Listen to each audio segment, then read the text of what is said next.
So let me ask Professor who represents the President's office. The executive is the largest organ of government.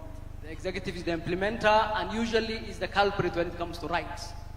What is it about our Katiba that has limited the powers of our executive to make sure that the executive is accountable to the people? Thank you very much, Abdul Kadir. I just want to say, first of all, you'll sympathize with me because you have asked me to answer a question and to speak about the executive in the presence of my boss. I have told you that in the military, when you want to speak freely, you ask your commander to speak freely. So we'll ask the President to give you permission to speak freely. Luckily, the 2010 Constitution protects me from any adverse conduct from anyone in the Republic.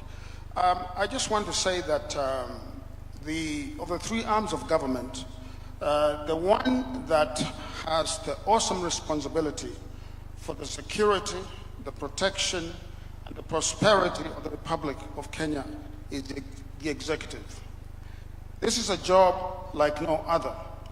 Now, in constitutional theory, as you know, and political practice, the three arms of government are supposed to be co-equal. But I think it is common knowledge to philosophers and scholars that the executive is the first among equals. And you recall, of course, that democracy itself as a phenomenon for the governance of society is a very difficult practice to execute. It was none other than Winston Churchill, who opined that democracy is the worst form of government except for all the others.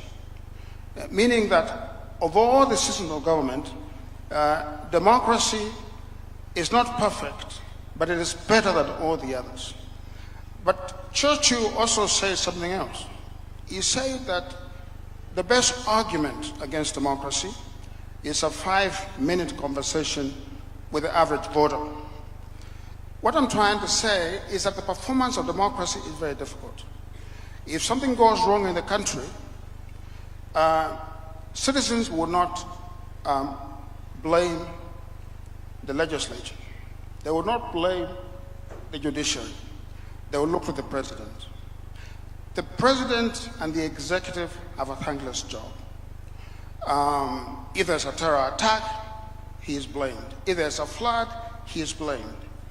So I just want to say that for this system of government to work in our constitution, we need to understand that the doctrine of separation of powers and of checks and balances works only when there's comity and there is interdependence among the three arms of government. I like to say that this doctrine is like the function of the knee. The knee has the thigh bone, it has the leg bone, but it has the cartilage. The cartilage is that matter that makes it possible for the knee to function. If you remove the cartilage, you're going to have both bones rubbing against each other.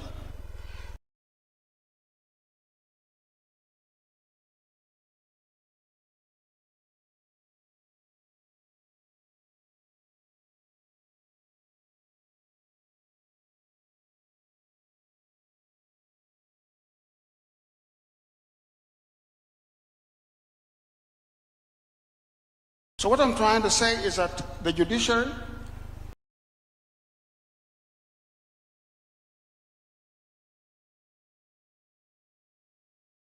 is the cartilage of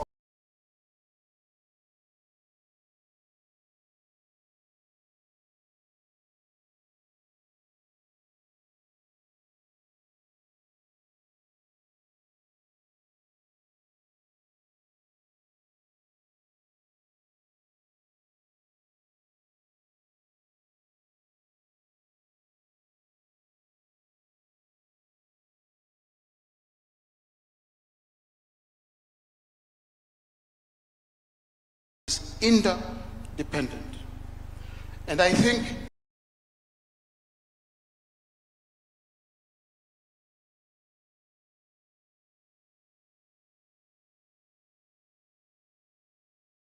it means that it's understanding how that the legislature itself, it represents the people.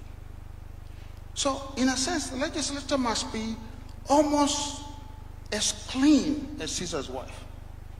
Okay? And I have seen, and I want to say this in front of everyone here, I have seen a reaction by the legislature when it was called out on the question of corruption. I have to say that their reaction really could have been better.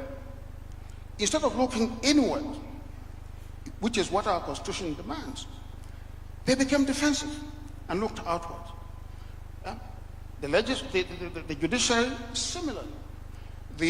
Obviously, the executive as well. But I think fundamentally, there has to be this working committee between the three arms of government. Thank you very much. Thank you very much. A round of applause, please, for a good professor. And I hope the president will not take any actions against him if he has spoken too freely. Let me go to the auditor. Our old constitution had the controller and auditor. Yours is now the auditor. Many Kenyans are happy with the reports you produce, and many Kenyans have a positive view generally about the auditor's office. What is it about the Constitution that has helped your office come into being and exercise those powers to the point where many are happy with what you do? Thank you very much, Moderator, Your Excellency. Again, I join my colleagues here in recognizing the importance of this day. It heralds a new era that moving forward, hopefully, we shall put the Constitution at the front of all decisions and actions that we take as government.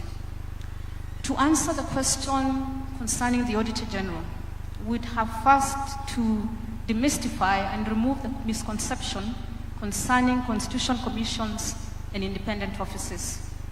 Most of the time we hear people referring to the CCIOs, as we call them, as competitors to the governance structures already established, or as a fourth arm of government.